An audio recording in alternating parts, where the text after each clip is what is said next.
Hi everyone, welcome to Raising Vibrations. You're with Simon. And in today's video, we're going to be looking at the new moon in Pisces. And of course, this is for the 13th of March, 2021. Hope that you're well and that this video finds you at a place within your life relative to the collective and what we're going through in terms of these big changes that are taking place for us, and that you are fairly empowered, and that this video in itself can enhance a deeper understanding of what's actually taking place for you astrologically. All right.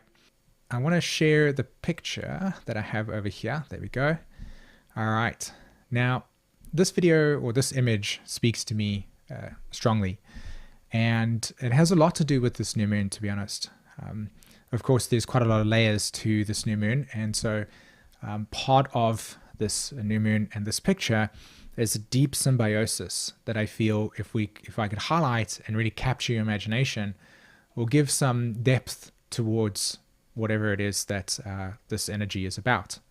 So it's an hourglass, and it's sitting, and you can see the ocean behind it, and you can also see the sun, right? Sunset.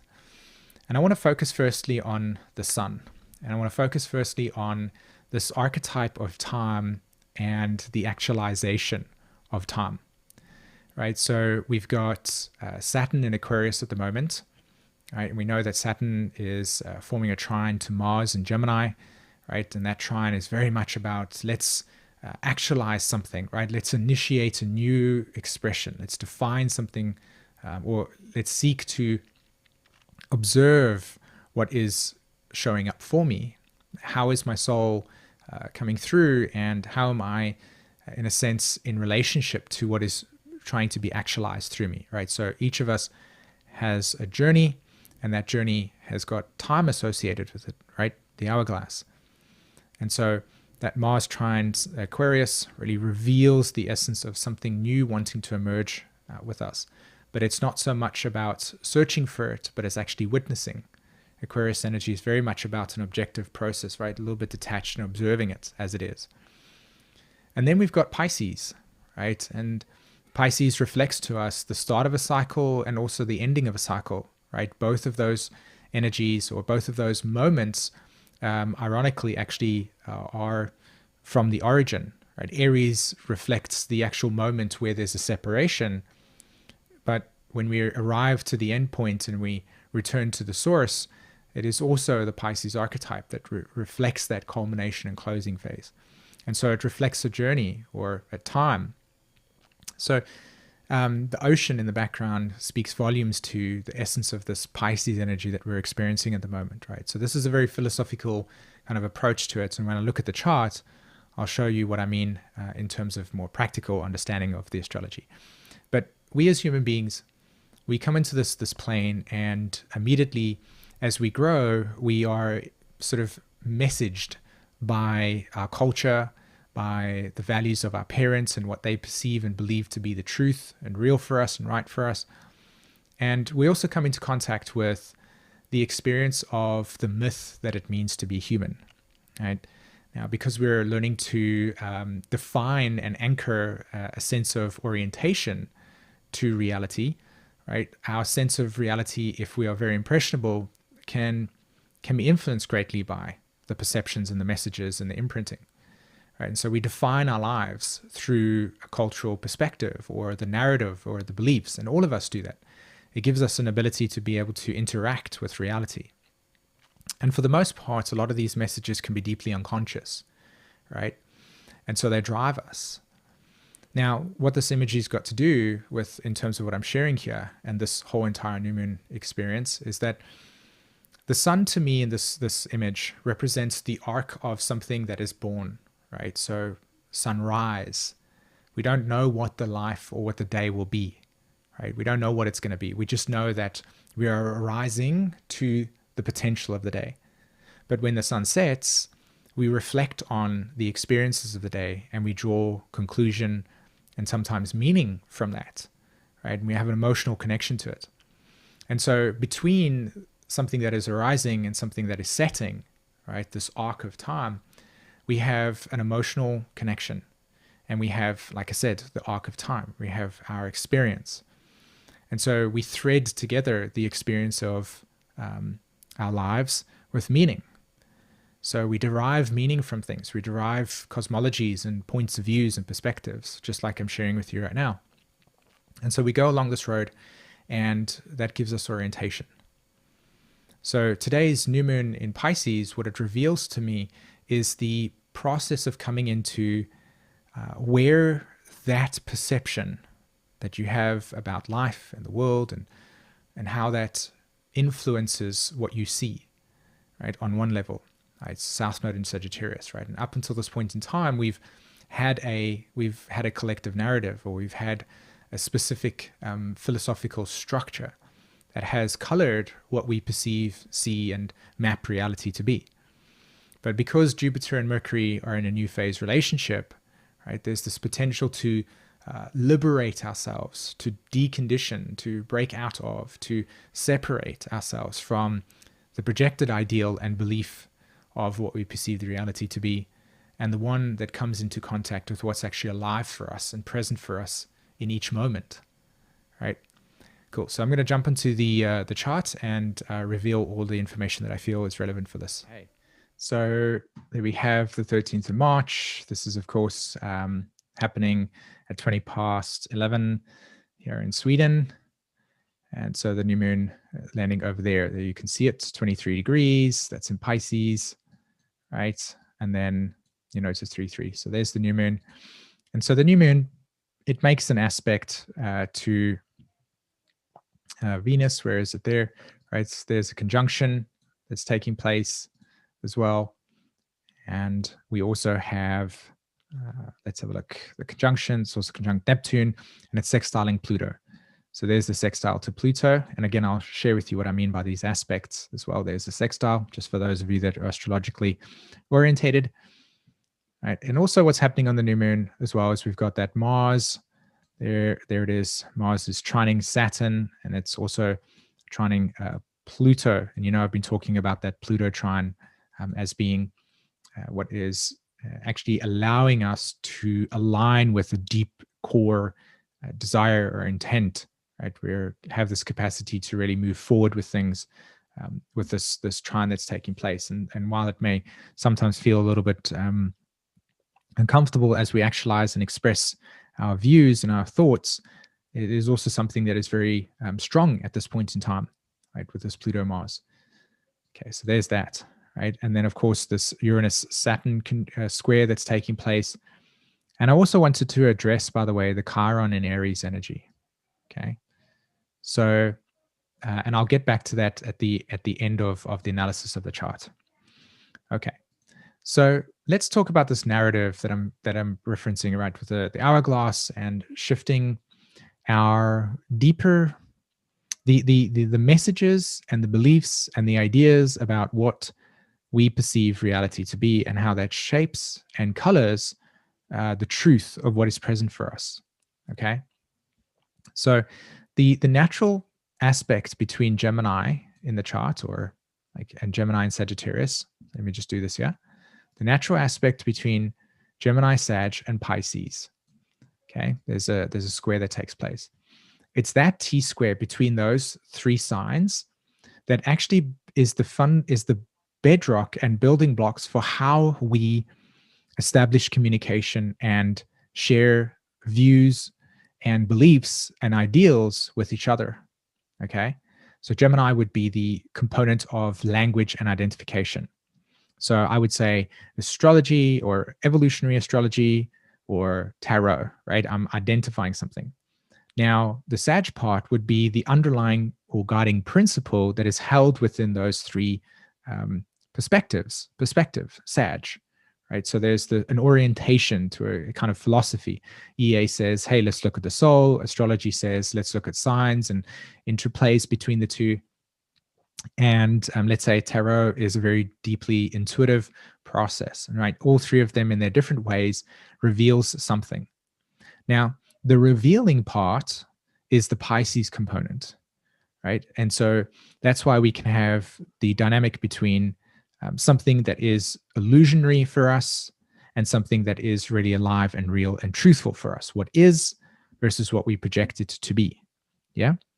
And so this T-square that is taking place with these signs is revealing to us that there is an undercurrent in which we are moving through and letting go of certain perceptions that we will place about our reality that we use or reinforce, and that reinforcement colors the perception, right? It keeps our ideal in place, right?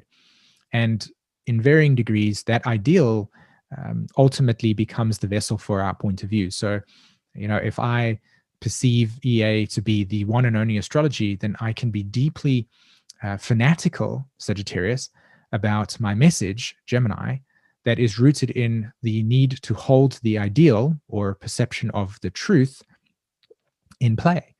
So this is where cognitive dissonance comes along, right? Or that if we experience consistent messaging that is false by nature or illusionary by nature, it can be very difficult for us to know what is true, right? So how does this relate to the early message? And so what I'm reflecting here is that the relationship between Saturn and Uranus, right, is a cultural context planetary archetype. In other words, Saturn speaks to the way that a society or a culture will define reality in the time frame that it is.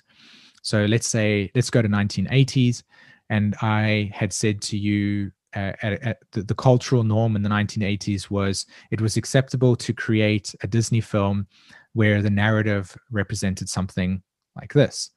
And then let's say that now in 2021, Disney decides to remove certain films because the narrative gives a certain perception of reality, right? It opens up certain things. And so Saturn is that archetype that shows us what is alive and real in our reality as it is as a society and how we interplay with that personally, okay? Neptune would be the actual meaning behind it. Right, so you see where I'm going with this, right? In 1980s, the meaning behind that reality, the spirit behind that reality was at a certain place. But now, the times that we live in, it's not, right? And so what was seemingly at some point normal now is seen as not okay, as an example. So the Saturn archetype, as I've explained, is this interplay between individuals interrelating with society and society interrelating with individuals and what is relevant in the current times. Uranus speaks to that archetype or the phenomena of accelerating, right? So actually creating change and disrupting where the pattern no longer is relevant, right? So Uranus wants to outdate things, right? By accelerating it, by changing the pattern, so opening up to new vistas. So you see here that Saturn and Uranus in the square, which they will be for the year, is a consistent kind of underlying thread, right? There's an undercurrent of subconscious / becoming conscious, reshaping and decentralizing of the definitions and the reality to which we as a society live, right? So there's a breaking out, there's a consistent pushing the narrative to open it up and explore something new, to break the definitions, okay? So that's why this new moon that is now, we've got personal planets. So this is very much like the subconscious undertone. This would be something that's just on the surface that we experience in a momentary way, right? So I'm sure many of you have recently seen in the news that, or on the media, for instance, the media frenzy around Prince Harry and Meghan Markle's conversation with Oprah and Piers Morgan's conversation and how he feels about it, and the divide and the split that's taking place in society relative to different points of views. And this would be a classic example of this new moon, but it would also be a classic example of the way that our society is being reshaped according to the diversity of points of views and perspectives, and the way that we can either find common ground or disagreements that will lead to the reshaping of our society, right? So this is very cultural at the moment. And so the belief structure that we bring to the reality clouds whether or not we know what is true or not, right? In other words, if we perceive something or believe something to be some way, we are losing or disconnecting from what our instincts are telling us, right? I don't mean that having a belief system disconnects from your instincts, because your instincts can be deeply connected to what you perceive. And that's the message here, that this energy at the moment, when we look into the collective, can be incredibly disturbing, because on one hand, you can see something from one point of view. On the other hand, you can see something from one point of view. And so what is right? So this energy at the moment creates a complete discombobulation, right? A disorientation to what is true, right? What is the narrative? What is the perspective? What is defining it, right? What should I define? What should I align with? And the message here from us is that on an individual level, while this is occurring for us in a more collective sense, what is occurring for us individually is the potential to begin looking at where you may place an ideal or a perspective or some overlay over something, and then see the reality through that point of view, just like I'm doing right now, right? I'm seeing reality through this astrological lens, right? If I were to be connected to what is intuitively real for me in the moment, I'd say I feel a great amount of inspiration to share this information with the hope / potential that it would resonate with somebody, right? So that's what's really real for me. And that drives me to then use this mechanism that is EA and the framework and the philosophy that it holds to facilitate that, right? But the intention is to know what's really alive for me and to be able to connect with that, right? What is actually occurring for me in the moment? And that's what I'm really trying to put across here, is that this energy is leading us to, or no, I'll take that away. This energy holds the potential to, again, shift out of limiting definitions and perspectives and points of views, right? And to open up to the curiosity, North Node conjunct Mars, new phase aspect between Mercury and Jupiter. Do you see it there? To allow yourself to perceive and see what is alive for you in each moment, to awaken to that presence, to awaken to that sense of what's occurring for you, and then to navigate life moving forward with this curiosity to see reality not occurring at a deeper level, but also to be able to see it without the overlay of, say, a narrative that you and we can be attached to as human beings, because the need for meaning is important for us. Because otherwise, that need for meaning, it would feel incredibly hopeless. And that's actually something that's really powerful at this time, is the capacity to really connect with emptiness as being a vehicle for seeing what's really there, as opposed to what we want to see, right? And again, of course, a lot of this energy at the moment, especially with Neptune squaring the nodes, is what do we want to see versus what's really there?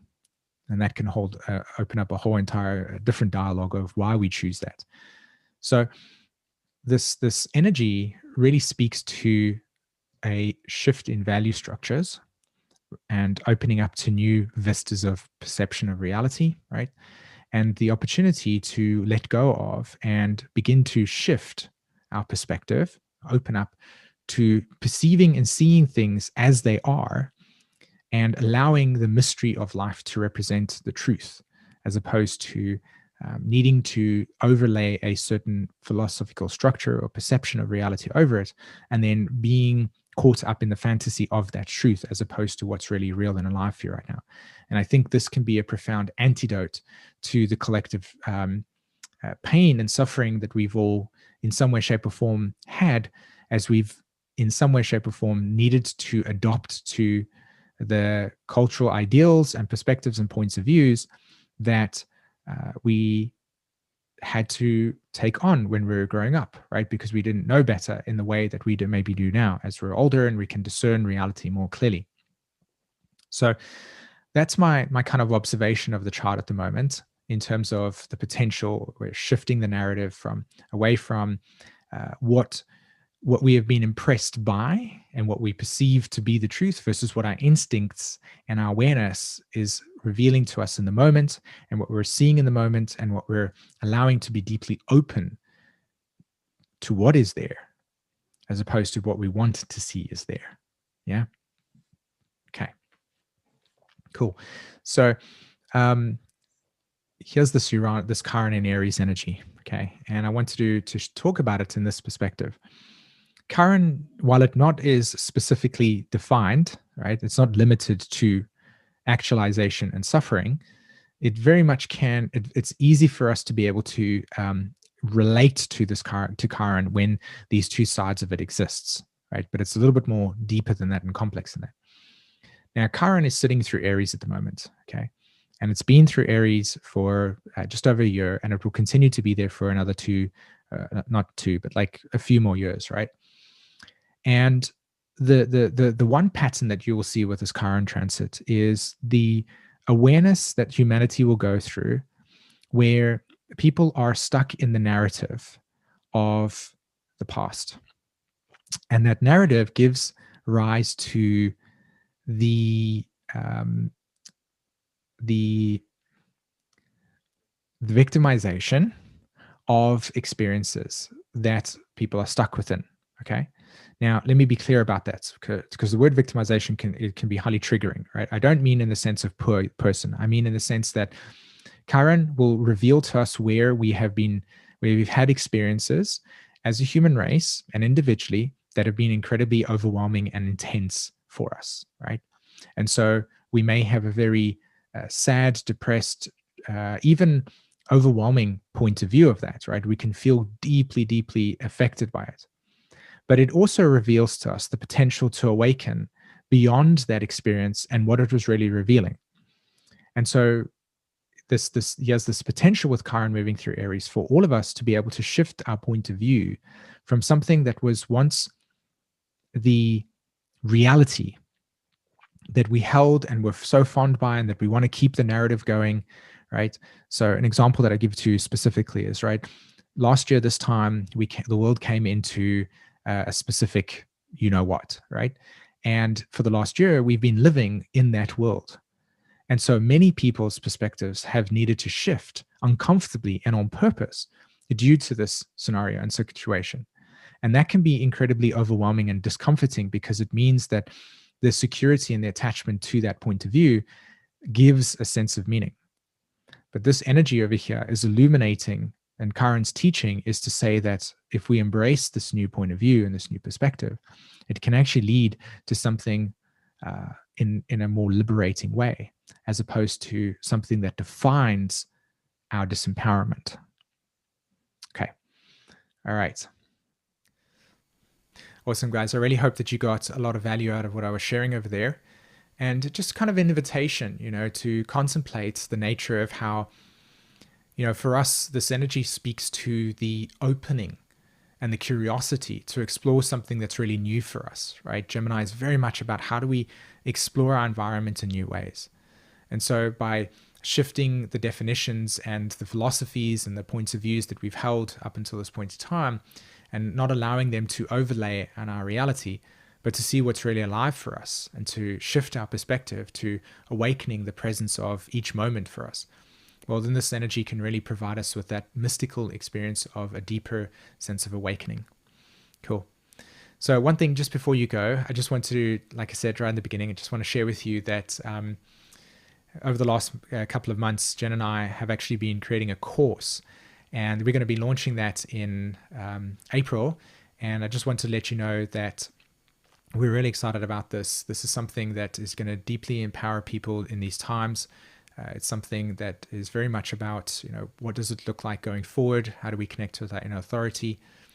So if that's actually something that you are interested in or are curious about, there is an early bird wait list to this process.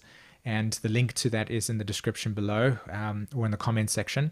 And if you're watching this on IGTV, it's in the LinkedIn bio. And if you put your email in the early bird waitlist, you'll get access to some updates that will be taking place, obviously before the launch of the actual course. And you'll also get a registration link before the course actually goes live to the public the day before. So yeah, all right, cool. Have an amazing day, everybody. And thanks very much for tuning in. Bye.